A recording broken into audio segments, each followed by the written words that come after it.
नमस्कार। आज बात करेंगे दुनिया के सबसे अनोखे और शानदार त्योहारों में से एक पुरी की रथ यात्रा की।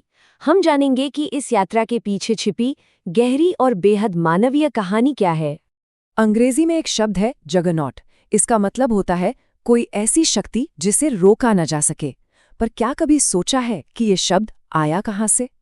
जी हाँ, इसका सीधा कनेक्शन है जगन्नाथपुरी की रथ यात्रा से। तो ये सिर्फ एक विशाल जुलूस नहीं है। इसकी असली कहानी समझने के लिए हमें इन बड़े बड़े रथों के पार देखना होगा और इसके दिल में छुपी उस कहानी को जानना होगा जो हैरान करने वाली है, क्योंकि वो कहानी इंसानों की है। तो चलिए शुरू करते हैं। इस सफर की शुरुआत पता है कहाँ से होती है?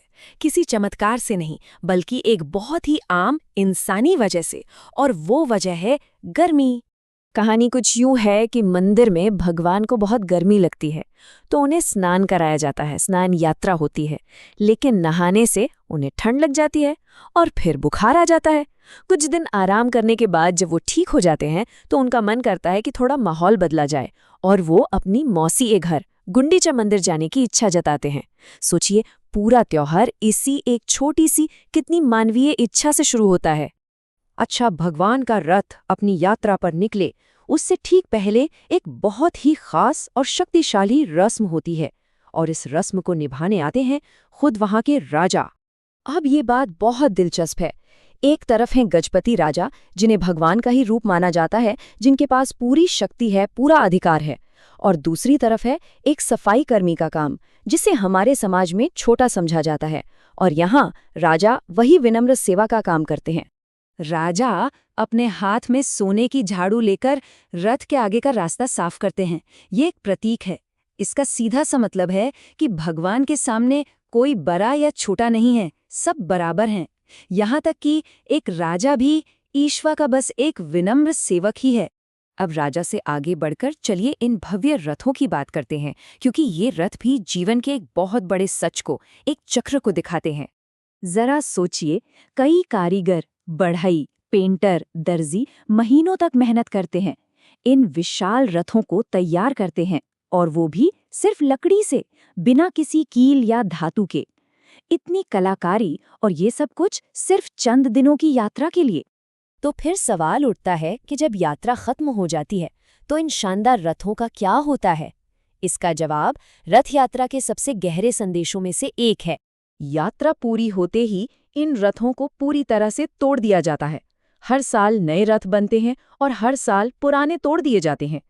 ये दिखाता है कि दुनिया में कुछ भी हमेशा के लिए नहीं है, सब कुछ नश्वर है। जैसे ये शरीर बनता है और एक दिन खत्म हो जाता है, वैसे ही ये रथ भी बनते हैं और खत्म हो जाते हैं।